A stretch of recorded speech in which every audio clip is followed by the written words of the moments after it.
When discussing the living conditions of prisoners in the German Nazi concentration camp Auschwitz, it is important to remember that the vast majority of the approximately 1.3 million people deported there were murdered almost immediately after arrival. This included around 900,000 Jews selected by SS Dachau during the initial selection process.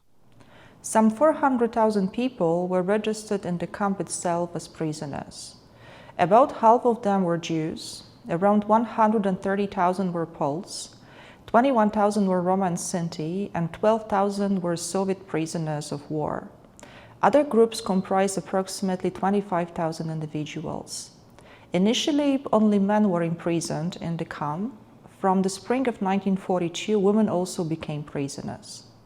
Admission to the camp involved a registration process, during which prisoners were assigned a camp number, subjected to disinfection, had their hair shaved, and were issued prisoner clothing.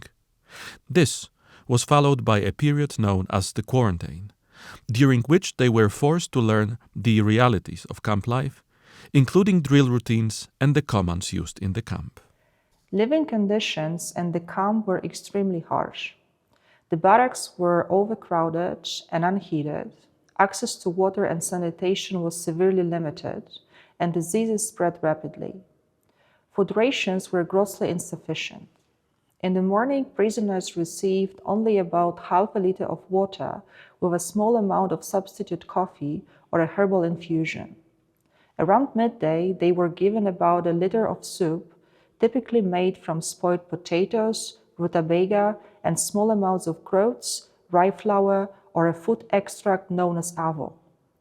The evening meal consisted of roughly 300 grams of dark bread, about 25 grams of sausage, blood sausage or margarine, or a tablespoon of jam or cheese. Inadequate clothing further weakened prisoners. After registration, they were issued striped camp uniforms that had to last the entire duration of their imprisonment. Men received shirts, long underwear, jackets, trousers, caps, and wooden cloaks. Women were given blouses, skirts, used underwear, jackets, headscarves, and wooden cloaks. Over time, prisoners were also issued specially marked civilian clothing taken from Jews deported to Auschwitz for extermination. In winter, they were sometimes given additional coats made of thicker fabric, but these provided little protection against the cold. Daily life revolved primarily around forced labor. Prisoners were compelled to perform work far beyond their physical capacity. They were employed in demolishing buildings left by displaced people, construction work, loading and unloading materials, and working in camp workshops, kitchens, warehouses, bathhouses, and prisoner hospitals. They were also forced to sort belongings stolen from murdered Jews. From 1942 onward, prisoners were increasingly sent to work in mines and industrial plants, mainly in Silesia and western Lesser Poland. Some prisoners performed auxiliary roles within the camp administration, including office work, surveying, land drainage, and work on agricultural, livestock, and fish farms. The day began very early, around 4:30 to 5:30 a.m. After the first gong, prisoners hurried to tidy their barracks. Under constant pressure from prisoner functionaries, they attempted to wash, use the latrines, and drink the so-called morning coffee. At the second gong, they ran to the roll call square, where their numbers were checked. After roll call, work units were formed.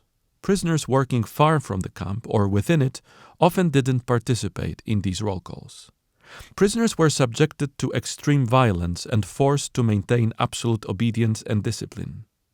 SS guards and prisoner functionaries terrorized them through shouting, beatings, and various forms of harassment, creating a constant sense of danger and forcing them to work at an exhausting pace. Most prisoners quickly lost their strength under such conditions, leading to physical exhaustion and death. The working day lasted 10 to 11 hours in summer and about 9 hours in winter. At midday, prisoners had approximately 1 hour off for the soup. Before dusk, exhausted prisoners returned to the camp in columns guarded by SS men.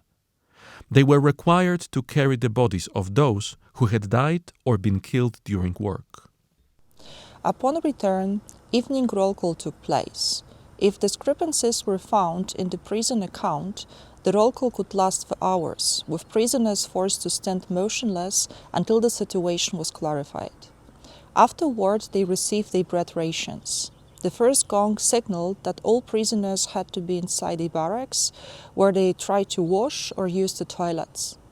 At 9 p.m., the second gong announced lights out. Movement around the camp after the signal was strictly forbidden. On Sundays and holidays, prisoners generally didn't work, except for those employed in mines and industrial plants, who had only 1 or 2 Sundays off per month. On such days, prisoners typically cleaned the barracks, repaired clothing, and cut hair or shaved. Exhausting labor, inadequate clothing, appalling living conditions, constant violence and starvation led to the deaths of thousands of prisoners, with only a small number managing to survive this ordeal. Of the approximately 400,000 registered prisoners, about half died in Auschwitz, and thousands more perished after being transferred to other camps. Around 7,000 prisoners lived to see the liberation of the camp, most of whom required immediate medical assistance.